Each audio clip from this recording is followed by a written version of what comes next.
Porsche 911 or the 718? Which one is the best overall? And maybe for you, let's find out. Let's go.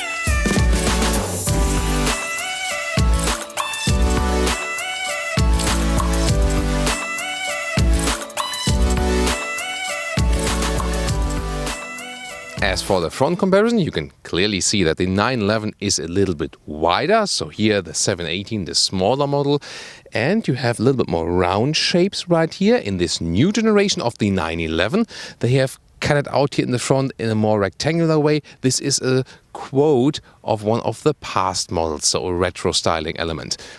Same goes also for those round headlamps. This is really characteristically for the 911. Here they also are not exactly round headlamps, and to me that's why also the 911 looks a little bit better in the front. That's my personal opinion. 4.38 m versus 4.52 m in length. That's 172 inches versus 178 inches. So it's not such a big of a length difference. So it's more the width difference where we could clearly see that the 911 is actually the bigger car. You can see that the front hood is a little bit lower overall with the 718. 20-inch wheels here, there are also smaller ones available. However, 20-inch is minimum for the 911. And here we also have with the new generation mixed tires, so 20-inch in the front, 21-inch in the rear at this vehicle. I love this spider design we have here. It's also somewhat retro style, really love it. Also very interesting to take a look at those here from the rear. By the way, those ones here are real exhaust for the Boxster. And those tips here on the rear, this is just a beauty exhaust. The real exhaust is on the inside. The overall styling here, definitely more massive with the 911. What I personally like is this round style. It looks a little bit more seamless, so to say. We see more design elements right here. But at the other hand, this one here looks a little bit sleeker and sportier. Interesting also here that those tail lamps, they are in this dual horizontal fin design and is carried out over here to the Porsche badge. Very interesting. But also lovely that we have this light strip at the 911 that goes all the way through. And now we turned them rear to rear, that you get another perspective. And we also want to take a look at the roof closing process and how they look like then when they are closed. For that, I have to use the force to be able to close both roofs at the same time.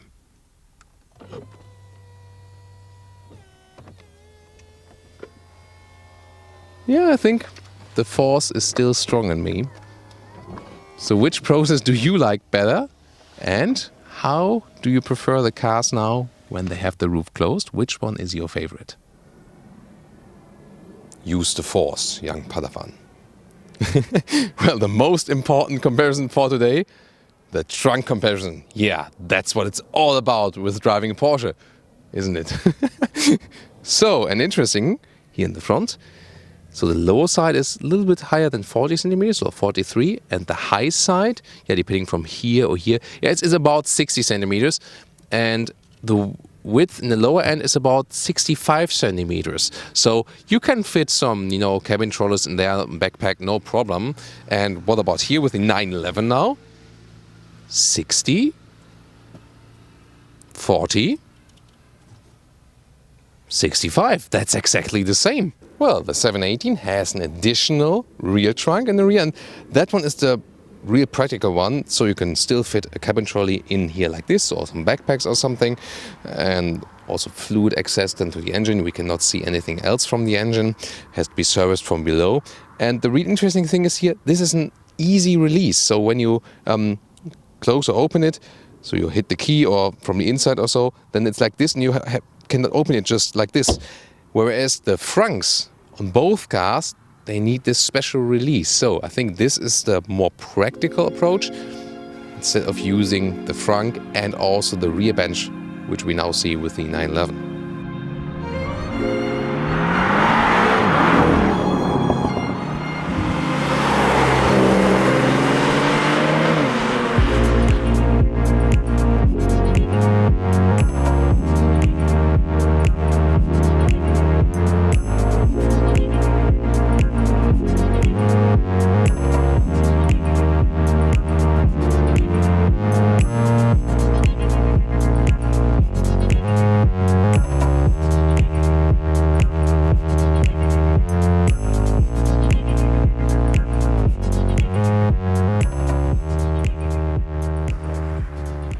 Now let's get inside. Here the door handles, they go up a little bit, and I think it's good to have real door handles still. You will soon see what I mean. Here again, another seat perspective right there with the nice fabric. Once more before I get inside. Of course, you sit quite low. That's totally normal for a sports car. And, you know, this seat here, it really has a nice form to keep you tight. There's also this sport bucket seat available, but that one has even less comfort. And here for the 718, there's even a base sport seat available. It's a little bit less sporty than this one. So it is somehow a perfect seating position here. You are just one with the vehicle, and there's also enough space for tall people, no problem. Even if the roof would be closed, I still have, space above my head. That's no problem at all. It's just that, on long-term rides, you can get this lower back fatigue. So, for example, recently in the BMW Z4, I found that one way more comfortable, especially when driving long-term. So I really appreciate this super sporty seating position. It's perfect. But then again, yeah, it's not the most comfortable car, at least from my experience. What's your experience on that one? So one more look here at those seats here. They have a similar form. All Porsche seats are somehow similar formed, but will it be different from the seating position? Of course, all electric controls right there, and both steering wheels can also be controlled electrically. Here, this electric button right there at the moment, the car is not powered. So, and here, well, the funny thing is, you feel that you would be sitting lower, but I think it's rather also because the dashboard is a little bit higher. It is somehow a little bit bigger, especially just a little bit wider. You feel that when sitting here, so the seat is a little bit wider, definitely. But still, because it has this sporty building style, you don't feel so much that you would have more room. So it's not like you sit down and say, oh, that's totally a different segment. It is a little bit different, yes. Here, for example, the A-pillar is also thicker. But I would not say, at the first experience here directly, one-to-one, that I would have more comfort in this one. Yeah, maybe a little bit more space in the width, but the seats are not more comfortable than this one. And now we have the direct interior comparison, starting here with the 718. This one here, the 718T, therefore we have some special features. You can see it at the inside of both doors, for example. You have those handles here, which are more basic race style. Very interesting. Then also the dashboard is not covered in animal skin, but it is soft touch, but looks quite good. Then we also have a special fabric seat here. This is also the best choice for this vehicle. Unfortunately, the rest parts here, they are not leatherette, but real animal. So I think they also could have gone for leatherette, then it would be completely animal free. Yeah, we know, but at least it's a big step forward, definitely. And also the steering wheel here is from Alcantara, a very nice option. You can also pick from normal 718s. Have a very good grip for that. And since the most recent facelift, there's a bigger screen right there, here with the touch, and there's also Apple CarPlay connection available. It will appear right there when the phone is connected via cable. Still a lot of hotkey buttons right there to access the map and so on. The temperature control is right here. Then either a manual gearbox or a PDK, the both is available actually. So from the 718 cockpit, we switch over to the one of the 911, and you can see it has a horizontal layout, is more stressed in that way, like a hole in there with a widescreen setup there, and also here all digital except of the analog meter in the very middle part, and the middle console in the lower area is also a little bit wider. Then this new shifting lever here, which looks like a small brown shaver, very interesting, but a nice metal knurling here also on those knobs for temperature, for example.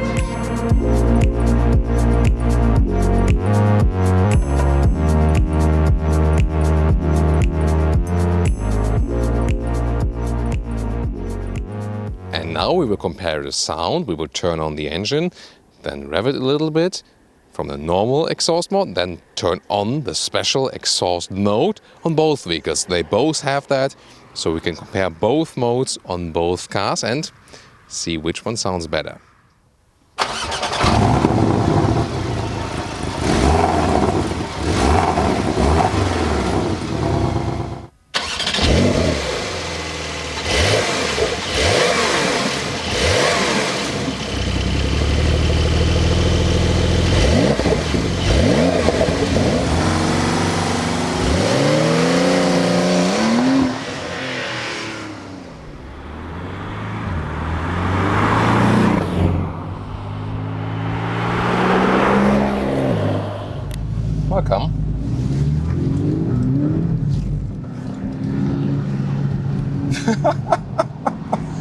Sorry about that. Yeah. So that happens when you are in the sport mode. Let it go from the traffic light. And you were just in the car wash and the tires and everything is still pretty wet. So that's also then basically a warning.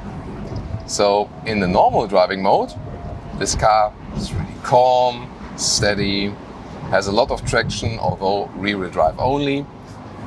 In the sport mode, the electronic stability control is drawn back. Then you have to pay attention, especially when the tires are wet. So when there's just like very dry surface and you have not been to the car wash recently, then it's still somewhat stable on the sport mode in, you know, dry roads. And there's still the Sport Plus mode, which lets you even fly the car a little bit more, but always pay attention. But the good thing about this vehicle is it has so much balance. Great Alcantara steering wheel here for today. Fabric seats also hold me tight. And this car is literally like a go-kart. So it's one of those very rare cars left which feels light and go-kart-ish. The Mazda MX-5 would be also one.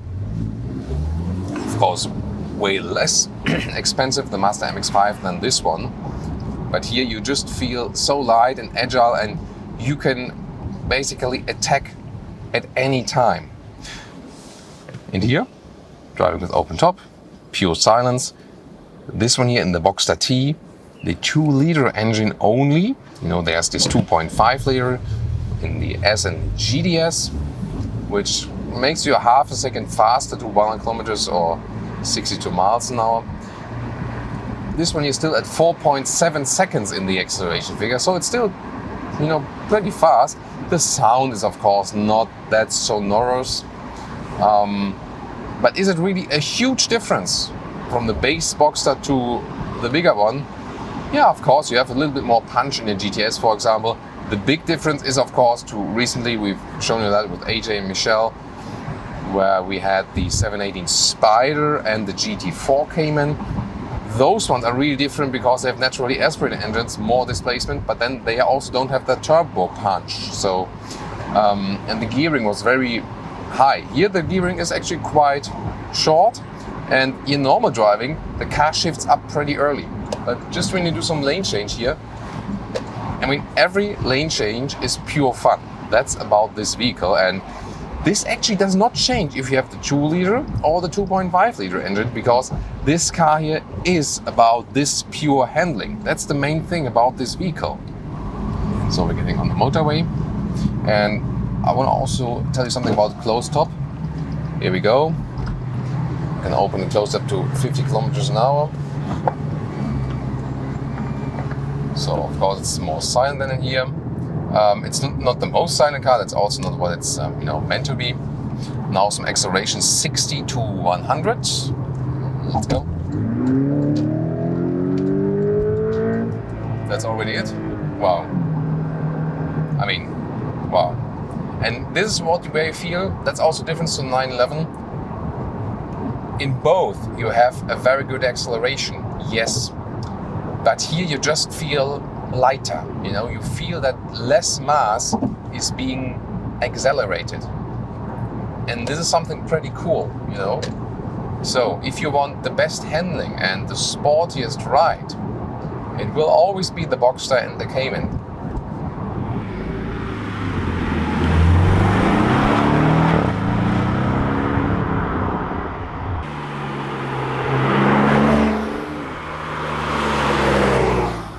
And now to the 911 here as the 4S convertible. That means, and it's also interesting as for a concept comparison, because here we also have, oh, there's the Boxster. We have the 4-wheel drive, the all-wheel drive, and it is still very much rear-wheel drive dominant. I can also see it here in a special gauge, where I have just a little notch on the front wheels and the most definitely on the rear wheels, and that will remain the same. Just when you, for example, use the launch control, really max it out, then there will also be some more on the front wheels. But especially for the rear wheel drive cars, there is this new wet mode for the new 911 generation, and that one then gives you more traction in let's say, those rainy conditions. So, also driving with open top, and I have to say, I wouldn't say that the 911 gets less wind inside. Maybe I think that the 911 even gets a little bit more wind inside than the 718. That's my, spontaneous feel for that. Very interesting. It also handles very well the steering input right here. See here how it is also one-to-one steering input to what the tires are doing on the road. That's really good. Oh, when I touch here a bit behind the steering wheel, it makes a little rattling sound. Interesting. So that didn't happen with the 718 right now. But the steering wheel also with a good size. Wow, it's a lot of fun, but you feel that the car is a little bit heavier, just in comparison to the 718, of course. There are more assistance systems in this vehicle. For example, when I get to the side of the road, then the system already is warning me I'm close to the side of the road. So the 718 in this case is a little bit, basic, you could say, but also more purist. So it really depends, of course, on what you really prefer.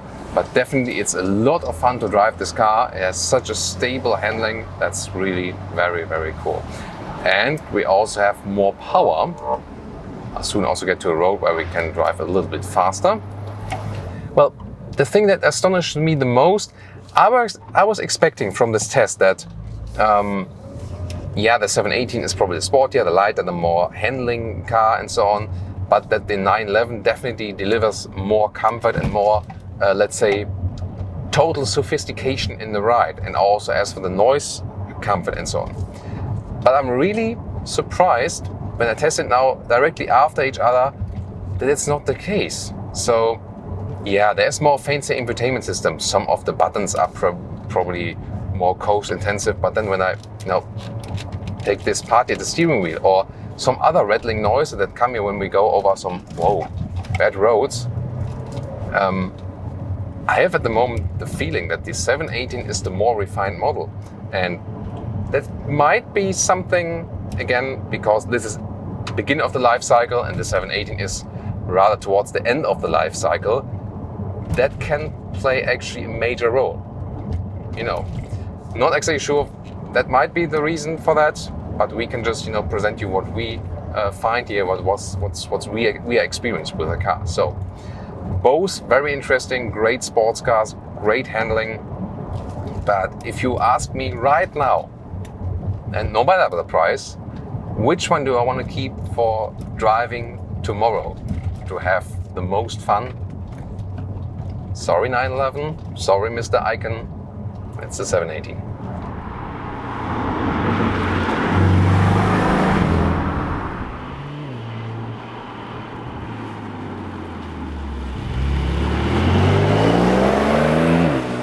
And now to the conclusion for today, 718 versus 911. Well, from the front, I like the 911 more because it is characteristically Porsche, also with the retro elements and the round headlamps. But the overall design, I think the 718 is a little bit sleeker, especially in the new generation. The 911 has become, a little bit wider even than before, and especially the rear is very wide. You can like that, but I think a Porsche should also look sleek. On the interior, the design is on the one hand somehow identical, but the 718 is reduced more to the max, especially with 718T model. You can reduce it even more, of course, with this special model, but I think it's all I need, infotainment system-wise, for example. So the 911 with all those new fancy stuff, you have more things to control and so on, but sometimes I think it's a little bit of overkill. Comfort-wise, both are not the most comfortable cars to me, but I think they don't differ so much in comfort. Maybe the 911 gives you a little bit more room on the inside, but not too much actually. Driving-wise, this is the agile driving machine. This one, the 911, also performs well on the racetrack. But this one here with the midship engine concept has a better handling, better balance, everything you need. You feel one with the car. Here you don't feel as much one with the car as with that one.